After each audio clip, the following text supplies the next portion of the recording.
So ఈరోజు మనం చెప్పుకోయే topic అలంకారాలు. ముందుగా అలంకారాల టాపిక్ చెప్పుకునే ముందర మన యొక్క యూట్యూబ్ ఛానల్ తెలుగు వాయిస్ 143ని సబ్స్క్రైబ్ చేయండి, లైక్ చేయండి, షేర్ చేయండి. సో ఈరోజు చెప్పుకునే టాపిక్ వచ్చేసి తెలుగు గ్రామర్లోని అంటే తెలుగు వ్యాకరణంలో అలంకారాలు అనే టాపిక్ చెప్పుకుంటున్నాం.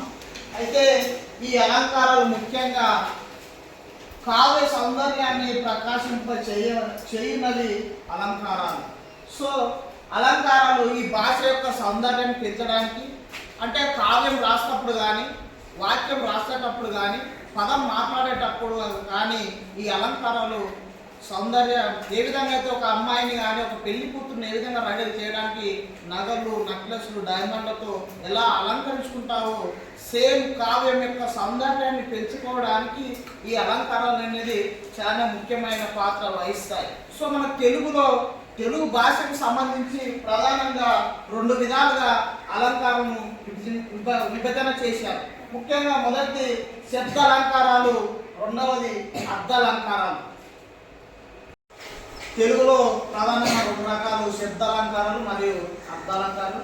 ముఖ్యంగా మొదటిది చూసుకున్నట్లయితే శబ్ద అలంకారం. శబ్దమే ప్రధానంగా కలిగిన అలంకారాలను శబ్ద అలంకారాలు అని అంటారు. ఇవి ప్రధానంగా 3 విధములుగా ఉంటాయి.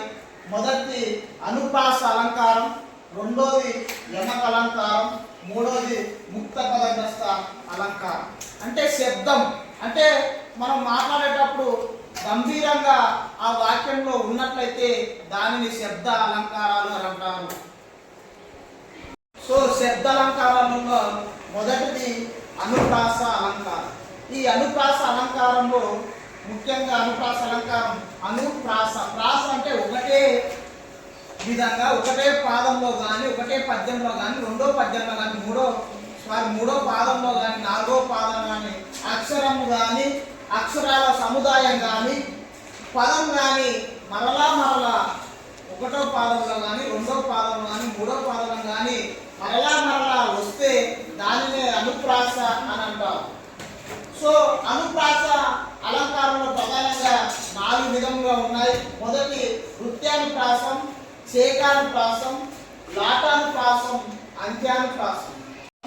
అనుప్రాస అలంకారంలో మొదటిది వృత్యానుప్రాస అలంకారం.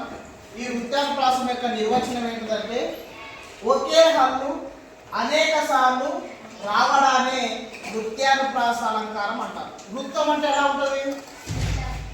వృత్తం సేమ్ ఒక అక్షరం అనేక సార్లు పద్యంలో మరలా వస్తే దానినే వృత్యానుప్రాస అలంకారం అంటారు. హల్లులు ఎక్కువ, హల్లులు ఏవేవి? కా కానీ, మా కానీ, చా కానీ, టా కానీ, ఇవన్నీ హల్లులు. ఈ హల్లులు అనేది అనేక సార్లు పాదంలో కానీ, పద్యంలో మరలా వాక్యంలో కానీ మరలా వస్తే దానినే వృత్యానుప్రాస అలంకారం. ఇక్కడ వృత్యానుప్రాస అలంకారంలో అచ్చు మారొచ్చు కానీ హల్లు మాత్రం మారదు. అదే హల్లు అనేక సార్లు వస్తే దానినే వృత్యానుప్రాస అలంకారం అని అంటారు. వృత్యానుప్రాస అలంకారంలో ఉదాహరణలు చూసుకున్నట్లయితే మొదటిది గడగడ వడుకుచు తడబడి జారి పడింది. ఇక్కడ వృత్యానుప్రాసంలో ఒక హల్లు అనేక సార్లు పునరావృతమైతే దానిని వృత్యానుప్రాస అలంకారం. ఇక్కడ హల్లు ఏమొచ్చింది?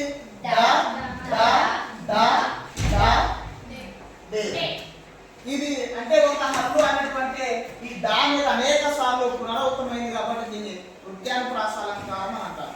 నెక్స్ట్ ఎగ్జాంపుల్, అత్తమ్మ కోసం కొత్త గుడ్డలో పాలు తెచ్చింది. ఇక్కడ చూసినట్లయితే ఇక్కడ ఒక హల్లు ఈ థా అనే హల్లు అనేక సార్లు పునరావృతమైంది. ఇక్కడ థా థా థా థా ఇట్లా అనేక సార్లు ఈ థా అనే హల్లు అనేక సార్లు పునరావృతమైంది కాబట్టి దీనిని వృత్యానుప్రాస అలంకారం అంటారు. నెక్స్ట్ ఇరులే, కురులై, జరులై, పరుగులెత్తి. ఇక్కడ ఉన్న